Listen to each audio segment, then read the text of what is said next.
friends, and welcome to the final M&M Hour of 2025 with our dear friend Mandy Slutsker. Hi, Mandy. Hello. I am here from sunny Naples, Florida. Oh, y'all, Mandy sent me pictures. She is in sunny Florida with a gorgeous pool and a hot tub. And I was like, next year, I am coming to you. So because nice here. we're in Northeast PA. We have had a historic amount of snow at this point. And today, so right after we podcast, I have to go to the store because we are getting a foot of snow on top of the already 6 inches and 4 inches and this and that we have. So I am jealous of your Florida lifestyle right now. You have such a beautiful, happy family, and I just love that for you. I love that for you. So today, what Mandy and I are going to do, we're going to talk a little bit about the holidays. We're going to talk a little bit about Potomac. But I will say on Mandy's podcast, Is This Real Life with Mandy Slutsker? We talked a lot about Potomac. I had some real thoughts on Wendy's mom and Amanda and some other things on Potomac. So we won't totally go over that here, but I did want to talk about the scene with Wendy's mom because that's bonkers. And then Mandy and I are also going to talk a little bit about some insights from the year, lessons learned, going into 2026, because we're filming this the day after Christmas. So I just had Christmas yesterday and I am completely exhausted because little children they're beautiful, but on Christmas, they're just too much. They're too much, y'all. But Phyllis and Mandy, you all celebrate Hanukkah and Christmas. Tell us about your holiday. Yeah, so Hanukkah's not that big of a deal. Like in the Jewish religion and culture, it's just not as big of a holiday as a lot of the others. So it's just kind of fun. You light the candles, you play dreidel, you make latkes. I don't make latkes anymore because they stink up your house. Everything smells like hash brown. It's just, and it doesn't go away. Good. I'd rather buy ones that other people make. I need to not smell like a potato. There's these donuts called sufganiyot, which are like jelly-filled donuts with powdered sugar that you also are supposed to eat. I didn't have any this year, but that's fine. So it's just not as big of a thing. Like it's, a nice celebration, but it's not like Passover is like a big thing, and Yom Kippur and Rosh Hashanah and that kind of thing. So, it's just nice to be around family during this time. We celebrated my dad's birthday. And then for Christmas, I spend it with my dad and Joyce, and she has relatives down here in Florida that we get together with. And it's really fun. And then her favorite tradition now is doing Jewish Christmas, where we have Chinese food. And then yesterday we got to watch the Vikings, and they very much unexpectedly won in a very odd way. And it was, I don't know if people got to see, it was on Netflix, which was interesting to have Netflix, do a live broadcast of the Vikings-Lions game. And they had a halftime show that is worth stopping what you're doing and watching. Really? It was so well produced. It was like with Snoop Dogg, K-pop Demon Hunters, some country artists that I am not familiar with, and what's his name? Bocelli, the tenor, the Italian tenor. Oh, Andrea Bocelli. And his son. Oh. Yeah, and then like Snoop Dogg's like in the middle of the whole thing. It's perfect. You know what's so crazy to me? That Snoop Dogg, like when we were growing up, was like, don't listen to him, parental advisory, like he's a demon, and now he's like a national treasure. And I find that such a hilarious turn of events. And it's just like, just watching him with like gray hair is also interesting. And then the broadcasters were asking players like what their favorite Snoop song was. And like the players are too young to know Snoop Dogg, basically. Like they'll know, but it's almost like asking about oldies. Right. They're like, the gin one, the gin and something. And I'm like, oh my God, I feel elderly. This is so funny. So yeah, it was great. And I think people should watch it. Well, now I will. It was great. It was so fun.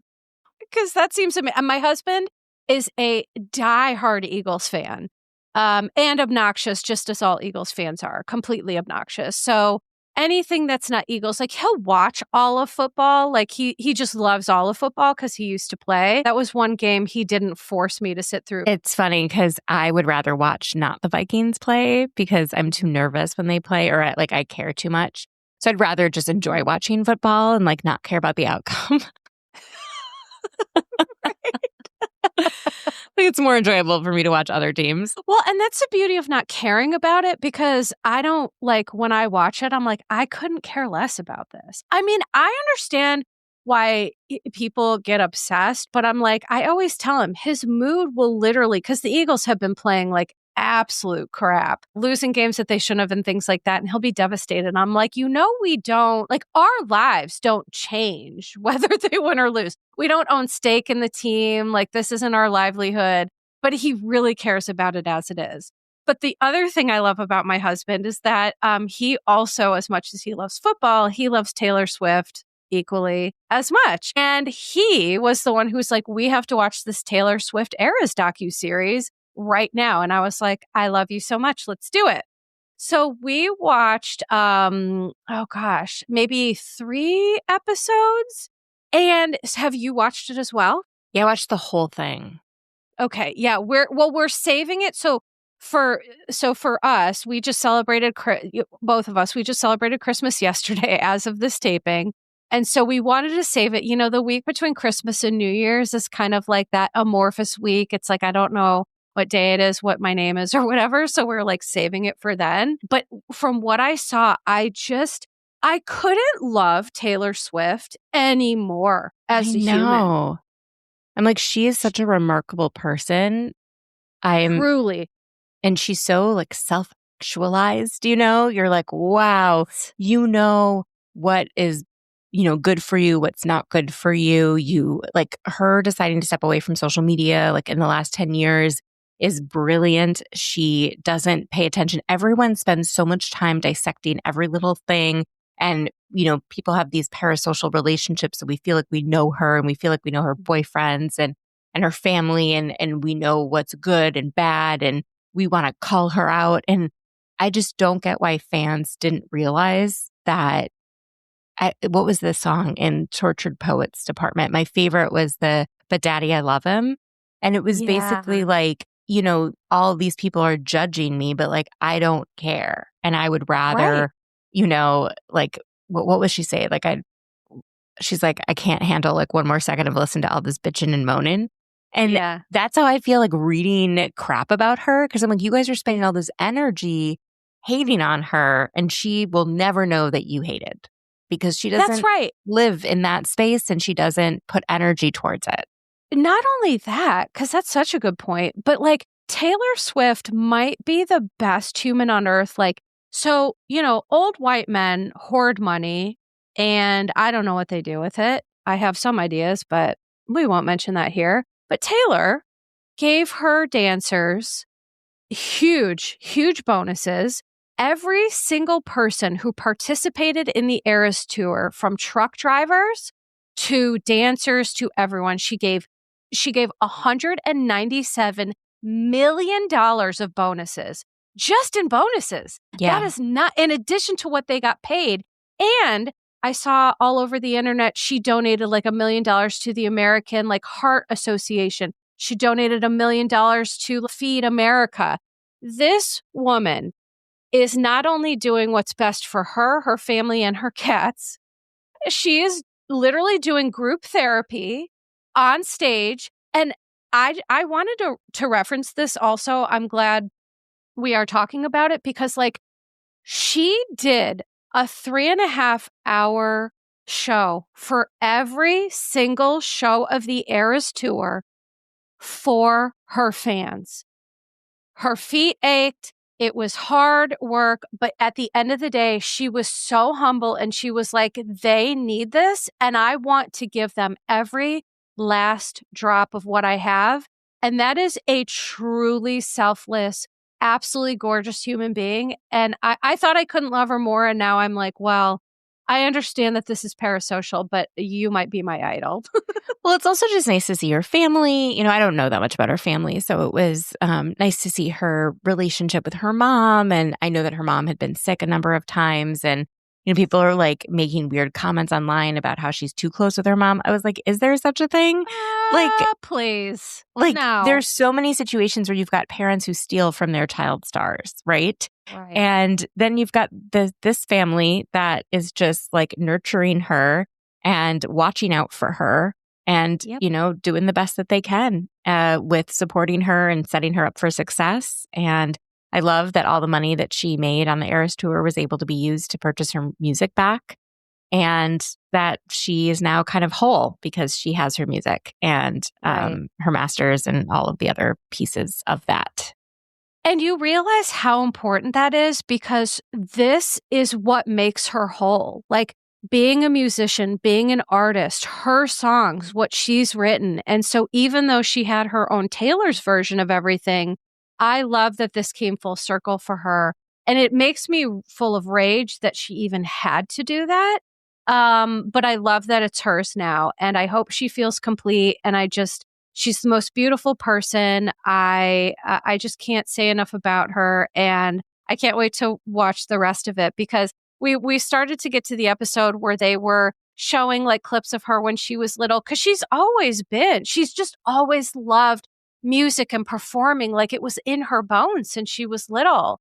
And when you see good things happen to good people, that makes me really joyful, because we see a lot of things in this world, a lot of terrible people hoarding money, and you're just like, oh, but she is someone who it's like, you're doing so much for these fans. I literally say that it's group therapy, and I just love her.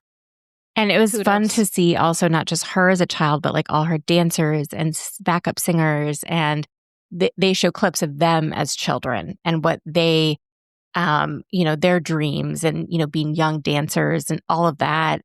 And then at the very end, they do this montage of like all of the clips of them as kids and then them on stage. Like, they always wanted to they all had this dream. Right. And yeah, it's amazing that they made it and that they're living out their dream. And I'm glad you mentioned that, because it was as much about the other people in her orbit as it was about her, because the one thing I love about Taylor is she's humble enough to know that these people are here because of me, but I can't do any of this without everybody else, right? Yeah. And so and plus, I don't even think she'd say these people are here because of me. She'd say it's because of everybody. But I love that she's so humble, and she wants it to be about all those beautiful people who are on stage. And the thing that I love too was that she talked about they hire dancers of all shapes and sizes and ethnicities and backgrounds, because that is what the world is. And I love that she didn't just want these like stick thin white ballerina types. I loved hearing about some of their stories and seeing there was a gentleman with his mother, and she came to oh my God, I was just like, I love you all. You're so amazing. Yeah, Cam. Cam, thank you. I forget names. I'm bad like that. But so I can't wait to watch the rest of it. It's so good. Taylor, for anyone to hate on Taylor, I'm like, you are not a happy person if you hate on Taylor Swift. There's literally nothing to hate on. That woman is a gem. It's a very specific like online thing. Like people who spend too much time online, just like they complain about things that like no one else will complain about, or focus on things that no one else focuses on. And I wish all of those people could just put their phones away and just like go outside and just be, put some sun on their face, take a breath. Yeah, like spend time with your neighbors, talk to other people. It's just wild how we've put ourselves in these little like bubbles and silos where we can't connect to other people anymore because we assume that they're terrible if they think any differently, or they look differently, or they act differently. And it's just like, come on, Come on. It's funny you say that, because I try to take breaks from Instagram, but what Instagram does, I don't know, like you're really good about this, so maybe you don't notice this, but when I take more than 2 days off, Instagram shadow bans me. And they also forget my sign-in information. They forget it. If I don't sign in for 2 days. That. I don't even know what shadow banning is. Shadow banning is where, so like I have people that subscribe to me. So when I post, I should show up first for them. I won't even show up in their feeds. Weird. Yeah. So it's like punishing you for not. It's punishing me. for not being a slave Okay. to the system. And I just refuse to do it because the one thing I can recognize is that, this phone here that I'm holding in my hand this isn't real. I open it up and I have 15.8 thousand followers and there's people yelling into the void of why don't you do this and why don't you do that? And it's like, well, because I'm trying to stay alive over here and also live my actual life. And one of the things that I am looking to do more in 2026 personally is I just don't want to ever prioritize social media. Like, I want to prioritize me and real life. To me, this isn't real life, but it's such a big part of my life now. You know what I mean? So it's a Yeah. really big challenge, but I just refuse to take things personally. Like, I get people who come and harass me on multiple platforms if they're really upset about something that I've said. And I'm just like, I'm not doing this. You know what I mean? So for me in 2026, I'm not a believer in resolutions, Mandy, because I feel like they're setups for failures. Like, people make big sweeping resolutions that it's like, in general, people in therapy, they bite off more than they can chew. And change actually happens in small, discernible bites, and it has to happen like slowly over time. So I think that it's good to have ideas of what you want to try to accomplish in 2026, but we got to make it really manageable. You know what I mean? Yeah. So for me, I want to hear some things from you, like in 2026, as we bring out 2025, which I feel like has been a complete dumpster fire. Goodbye, Bad. please. I want to say goodbye, Kyle, to 2025. Goodbye, Kyle. In the new year, do you have any things that you're, thinking on, focusing on? Yeah, I am. I feel like it's an opportunity to like recalibrate, Mm-hmm. and I want to have more balance in my life. I need to find ways to compartmentalize my work and not bring it home with me and not think about it all the time, because it makes me unhealthy. And so I need to, and the way that I have found that has worked for me is physically leaving Washington, D.C., physically Mm-hmm. getting out and being in a different area and being around different people who are not focused on the things that I'm focused on in DC. That has been so helpful. So, like the first few months of the year, I have like getaways that I'm doing. Things like that are really, really helpful. And then I want to move more. I find that in the winter, I hibernate a bit and, it's dark out. So I don't want to go on walks in the evening. And, I still need to get out and move. I got a walking pad that I haven't set up yet, but I'm hoping to just to move a bit, even after 5 p.m. when it's dark Right. out. So like that kind of stuff, I think, and just having a little more balance, having, maybe meal prepping more, that kind of stuff. And I think I Yeah. might get for the phones, they have a thing called Brick where Oh, what's that? it's like makes it so you can't get into your phone for certain things. Oh. And I'm like, oh, maybe I should do that for social media or email, like after a certain period at night, like just make it so I can only respond to text messages. I'll have to look into it more, but I find that like I'll scroll and it's not making me sad or anything, but I'll just like scroll and scroll and scroll. And pretty soon 45 minutes have gone by and I'm like, that is crazy. And now I'm all hunched over, and this is 45 minutes I could have spent doing something completely different that is probably better for my health and well-being. So I think Right. that kind of stuff, but nothing like huge. Just, I learned in 2025 that my mental health and physical health are like very intertwined. And so when Yeah. things got really bad, I got really sick, and it's been 6 months since I've been very, very sick. So that's been good. And I'm, like the first time I had a cold and just like recovered, I was like, oh, I'm back. I'm back, I'm back, baby. And like I'm not on, like I'm not in the hospital. They don't have me on any breathing stuff. Like I can just recover. And I didn't get sick from BravoCon, which was like a huge, Huge. huge deal for me. So I felt like I handled I need to rest more. I need to Yeah. I'm just going all the time. And you are, but listen, because I think the one thing you said that really resonates with me is like the balance of it all, because when you are surrounded in DC by that like frenetic, very like now everything must be done now, you need to dive in head first now, it's like you could really get sucked into that, and it's I like am. you're human, you do. And it doesn't need to get done now. Like that's the thing. Like it does. Right. And so it's like, how do you balance the needs of that daytime job and that career that you've worked so hard for? But I think what you just said, is a really great example of these are very realistic goals that you can work on because you're already working on them. And as your friend, I'm really grateful to hear you work on the mental and physical health part, because that last time you were really, really sick, I was really concerned about you. I know we were recording and I didn't know how bad I was. And you could tell. I was like, Mandy, I hate this. Like, can't go to the hospital. Like, go to sleep. I didn't know how bad it was, I know, but like that is so funny that sometimes we get so lost in the sauce that we lose our ability to see objectively. And that's when we have to rely on our friends and family to intervene and to say, listen, this is what we're noticing. Because to make yourself so frenetic that you're sick all the time and your health is impaired, that's just, that's just not, nobody wants that for you.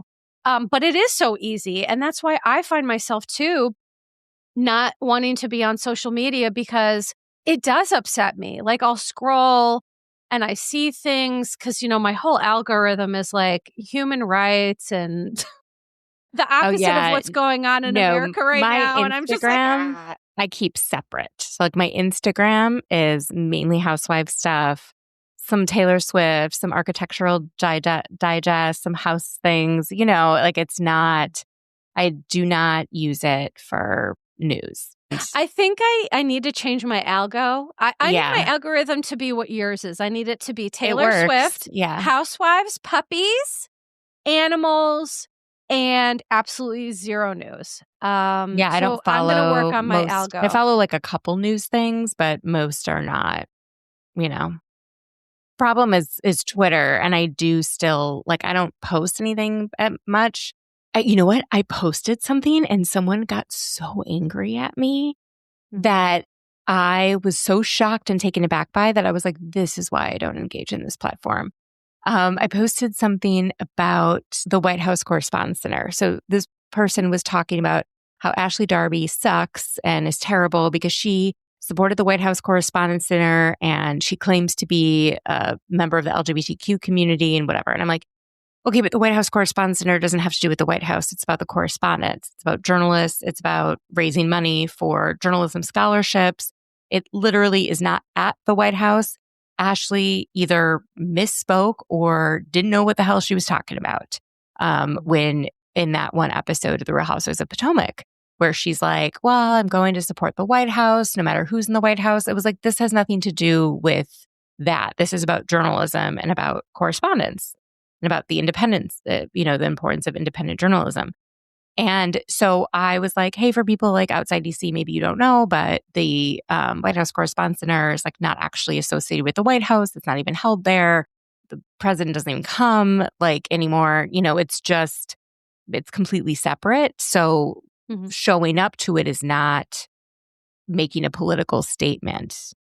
Right. If anything, it's supportive journalism and not of this White House. And free speech. And yeah. So this woman just like, apparently she also lived in DC, but I didn't realize that, was like, you think I don't know what the White House Correspondence Dinner is? And was just like crazy angry at me, like quote tweeting all this stuff to like get people to come after me.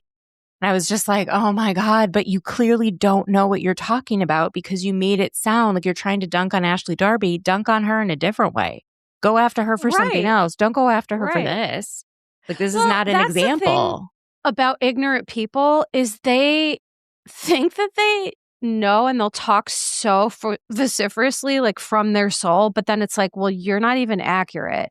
And honestly, to me, Twitter or X or whatever it is, it's such a swamp. I It refuse. I'm is. not even, I refuse. I was It's on for terrible. one day and I was like, why are people here so angry? You can't say anything without someone literally losing their mind. I was on for one day and then I completely deleted my account. And I was like, I don't care if this prevents me from growing for the rest of my career. My sanity is worth more than this.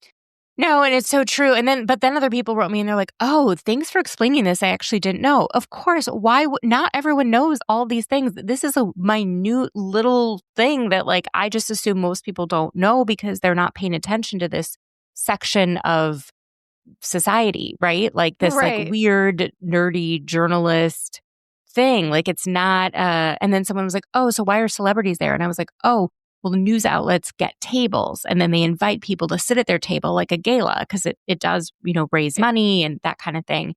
I was like, that's why Ariana Madix was there in 2023 after, Scandival broke. Like that's, Right. that they invite Kim Kardashian's been there, all these different celebrities that have nothing to do with journalism or with politics, Right. And so people were like writing and being like, oh, you shouldn't, apologize to that person who was yelling at you. Because I did. I was like, sorry, like wasn't trying to be rude. I just felt like I didn't want to be like you were sharing inaccurate information, but she was sharing inaccurate information. And I'm just like, if you're going to go after Ashley Darby for being anti-LGBTQ, then like give an example of her being anti-LGBTQ. This isn't an example. Well, and this is to me like such an example of how it happens where Ashley Darby couldn't be more of an ally. First of all, she is bisexual. She identifies as bisexual. She has hosted fundraisers and participated in drag shows. And like, what I don't like about the internet is you paint someone with a brush. Like someone came to harass me because when in OC, because I didn't like Katie, because I can't stand people who lie a lot. That's just a personal thing.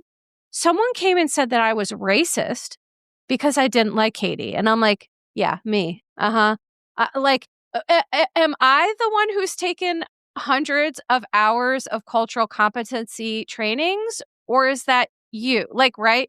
And so then I blocked the person because she was just like, she kept saying I had a fragile ego. I was like, that's also hilarious. And then so I blocked her and then she followed me on other places to harass me about the same thing. And then leaves a bad review for this. But that's what I'm saying. Like, so for me in 2026, I feel like my whole life is a balance between living and managing my chronic health issues.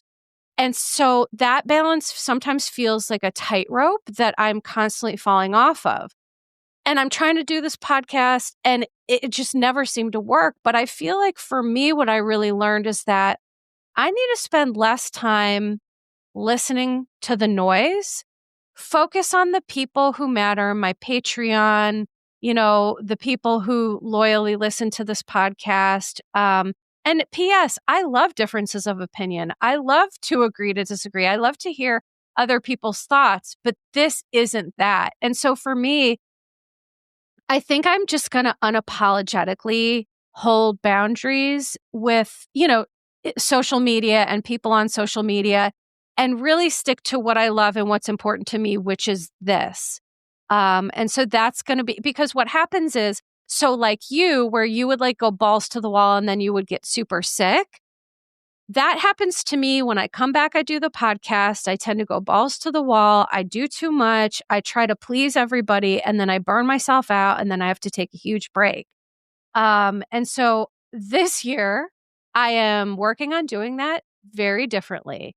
But what's crazy is, and we didn't get to talk about this on yours, but so as we speak, I'm having like a pretty significant medical issue. The long and the short of it is that my body loves to do really weird, heinous things on a holiday or Friday at 6 p.m. every time. I was on chemotherapy like for my first cancer. And then I've been on immunotherapy for 6 years for the CLL. The chemotherapy I had was toxic to my auditory nerve. So I have some hearing loss in my right ear and some tinnitus and things like that. But it was like pretty manageable. And then I woke up out of a dead sleep, it sounded like a bomb went off and it was in my eardrum. And I woke up and then I couldn't hear out of the ear. And I still can't, by the way, as we're podcasting right now. Yeah, I know Mandy's face. So, but no, Your this is eardrum crazy. rupture? No. Well, this is healthcare in America. Okay. So I called to try to schedule an ENT appointment, right? And I had an ENT because I have a growth in my face that we're not sure what it is. And we're still not sure what it is. And I was seeing this person for that. But when I called to get the appointment, literally I was told, you cannot see this person for this new issue. You have to get a referral from your Oh no, Mandy, it gets so much worse. You have to get a referral from your PCP and then see ENT. So I call my PCP and they say, well, we need to see you first. And so I end up going to urgent care, which I know that they're not going to be able to help me, but it was just trying to get this ball rolling. I go to urgent care and the guy says to me, first of all, he leaves the room for about 20 minutes because he has to consult with an emergency room physician. I am a very complex person, even though I look healthy and I look really normal. I'm very complex. So he comes back in and he says, well, there's a chance that you could have had a vestibular stroke. Oh my God. And he said you would have to go to the ER and get a CT scan. But guess what? I am allergic to CT scan dye. I need to pre-treat before I get a CT scan. And also, I'm immunocompromised. So going to the ER is during flu season. Yeah. It would be worse for me than a vestibular stroke. So today, this is the day after Christmas, still have not heard from anybody about this thing that is still happening. So the reason why I share this is that I podcast through literally everything, and people usually have no idea what's going on. The reason why I share this is that being a professional patient means that the system is worse than what I experience, right? If I experience something and then could get it treated and could have actual medical care, that would be great. But that we're in a very broken system. And so I may now lose permanent hearing because people can't attend to me. If you go to the ER, though, can't they consult with an emergency ENT? Like, there's always people who are on call for the ER. They could. And so I may need to do that. I think you should.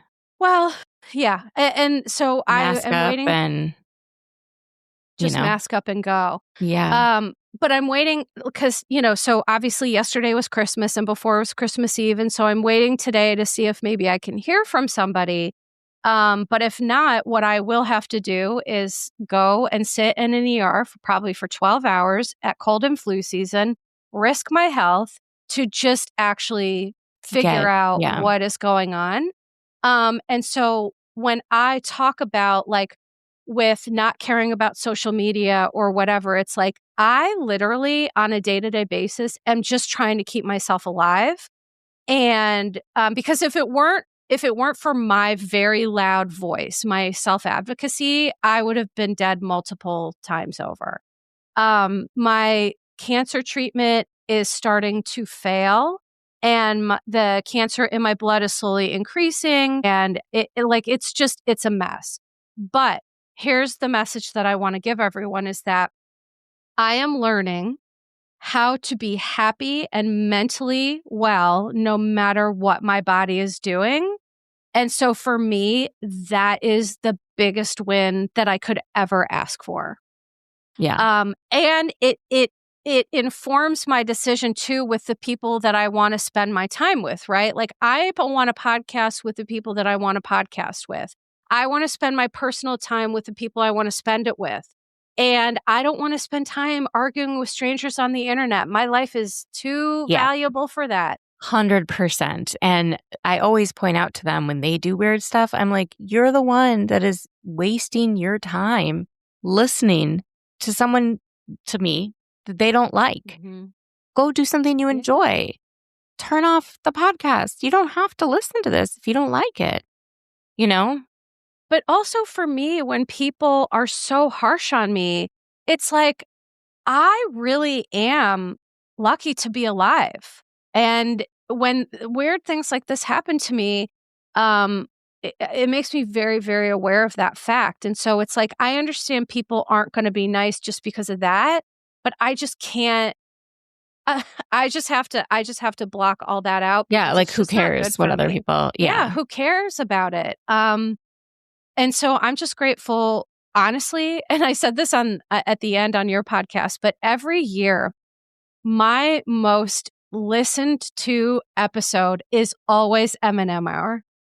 Every Aw. single year. And I just love, so I just want to thank you, Mandy, for being like not only such a good podcast partner, but a great friend at this point, someone who I really value and I appreciate you. The Bishes, they love you. I mean, they couldn't love you anymore. Everyone loves Aw. you. And so I just want to say to you, thank you. And to everyone listening, the people on Patreon, the people who really know me, who really support me, it really does lift me up and it means the world in times like this. I do feel like I have a community. I do feel less alone. And so I'm just thank you to you all. And I'm just super grateful for everyone. I'm so grateful to have you too. I mean, we started this maybe a year ago. I think so. Yeah. And it was like, why don't we just like do this? Like, let's not make it a whole like separate podcast. Like, I don't have the energy that it would take to like come up with new branding. I don't have it. Right. I just don't have the time. So I was like, let's just do it. Let's just get on the mic. Let's chat. And, if no one listens, no one listens. Who cares? But Like, they I don't do. care. I don't I care if know. people don't listen. I'm just like, this is fun for me. This is my little escape from, my corner of the Right. world. It literally makes us happy to do it. So the Yeah. fact that people just happen to love it, I'm like, well, mazel, the great. I'm so I happy. know. And I can't believe they still watch. Like, I never wear makeup. Like, I'm wearing a single thing of makeup. I'm wearing my workout clothes because I'm going to Pilates with Joyce right after this. Yes, And, that's right. I'm always like kind of a mess. And I never have good lighting because I don't have good lighting wherever I am. Like, I don't know. But that's the beauty of us. It's like we are so low maintenance in terms of like, I literally rolled out of bed, put on a sweatshirt. I have no makeup on.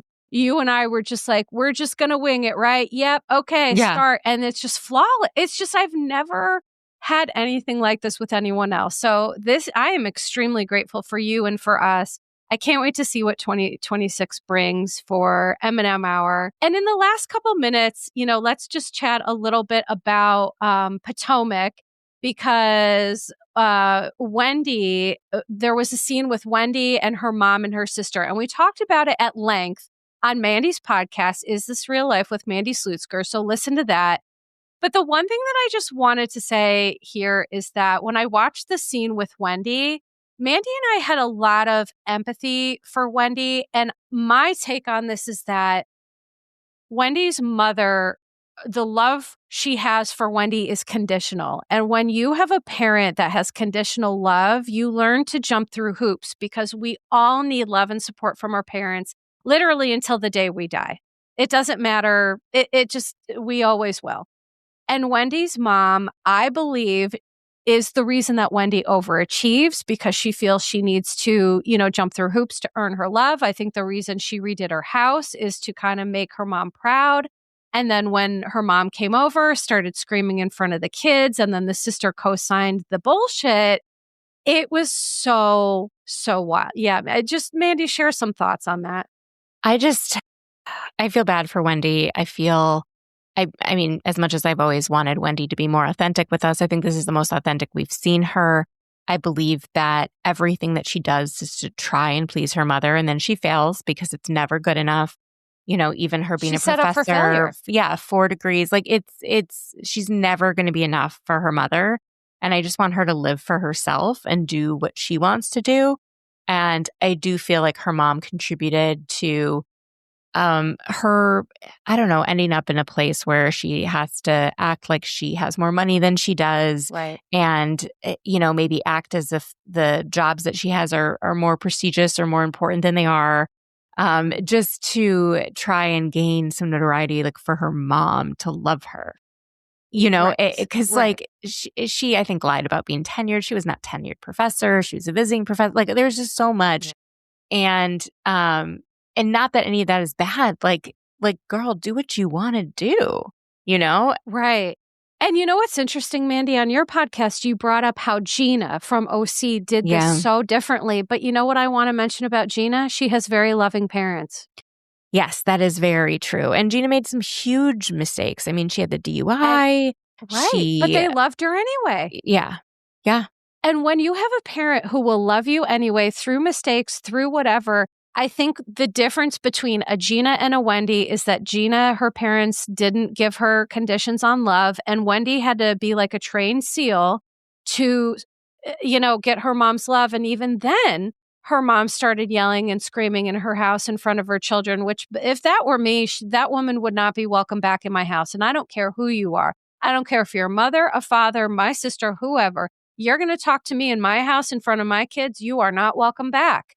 The Nigerian culture of it all withstanding, because we do have to keep that in mind. But one thing I want to make it clear is that Wendy's mom, I believe, has really serious narcissistic traits and tendencies because for those listening to this that have parents like this, when you do something that they don't like, right? They lash out at you and then you get upset about it and then they get even more angry. And those are some real narcissistic traits and tendencies. And when Wendy was crying and her mom literally was saying, fuck you, I was like, Wendy, free yourself from the baggage of this family that you've been born into.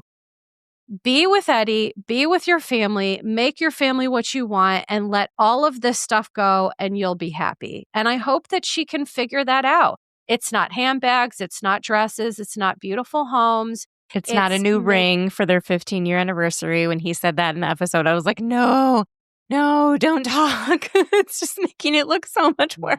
Indeed. Every episode, we see them doing things that it's like, I'm so glad you pointed that out, because when I heard it and I was like, this is why you're in trouble. Stop the madness. I also don't like their attorney. I don't know. I don't know if they're what the point of it all is to fight it. Like, I would just be like, guilty. Like, I'm guilty. What do you want from me? Can we have a deal? I don't know why they're fighting it the way that they're fighting it. And because the attorney, I think they don't want the blowback. I don't think Wendy is ready to admit that they did some really shady financial stuff. I don't think she's ready. Yeah. Personally. Yeah. I just don't like the attorney is constantly trying to make it seem like the judge and everyone's out to get them. And it's like, no one sought you out. You said that your home was burglarized, and then people found that it wasn't.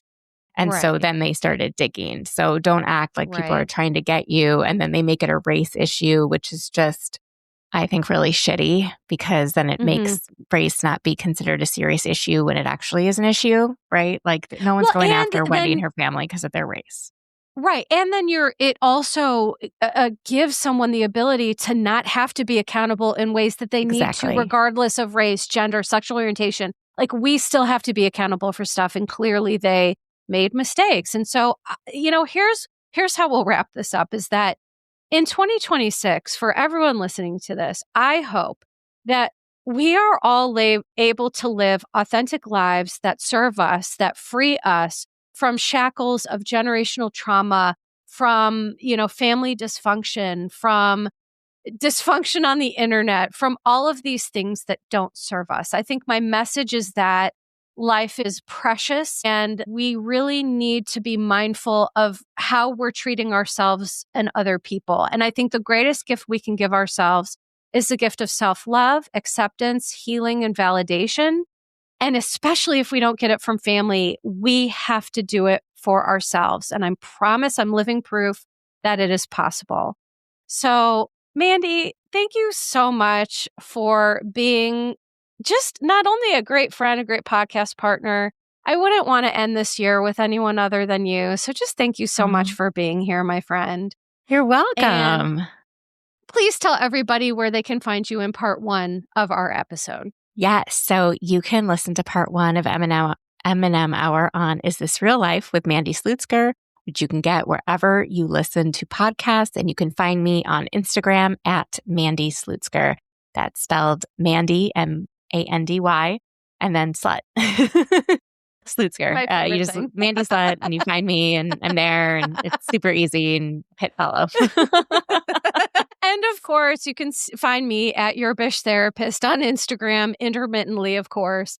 But really where I thrive and where I am most of the time is on Patreon. Patreon is where it's at. They're my people. They're my community. We have a Kiki. So if you love Bish Nation, you want to be a part of it. And, Instagram, I haven't responded to DMs. I've just not been doing a lot. Come on over to Patreon and join that. But for every single person who has supported Mandy and I this year, we want to sincerely thank you. It does matter. We appreciate you. And we can't wait to see it all at the end of January and let you know how the first month of 2026 went. So Happy New Year, Merry Christmas, Happy Kwanzaa, Happy Hanukkah. Just love you all and thank you so much. All the things. Take care, everybody. Disclaimer. Posts are not intended to diagnose, treat, or provide medical advice. Your Bish Therapist is for entertainment and informational purposes only. The podcast, my opinions, and posts are my own and not associated with past or present employers, any organizations, Bravo TV, Greyheart Productions, or any other television network. The information in YBT podcast and on its social media is provided for general informational purposes only and is not intended to diagnose or treat. Please do not act or refrain from acting based on anything you read, see, or hear on YBT podcast or associated social media. Communicating with YBT via email and or social media does not form a therapeutic alliance. Melissa, operator of YBT, is unable to provide any therapeutic advice, treatment, or feedback.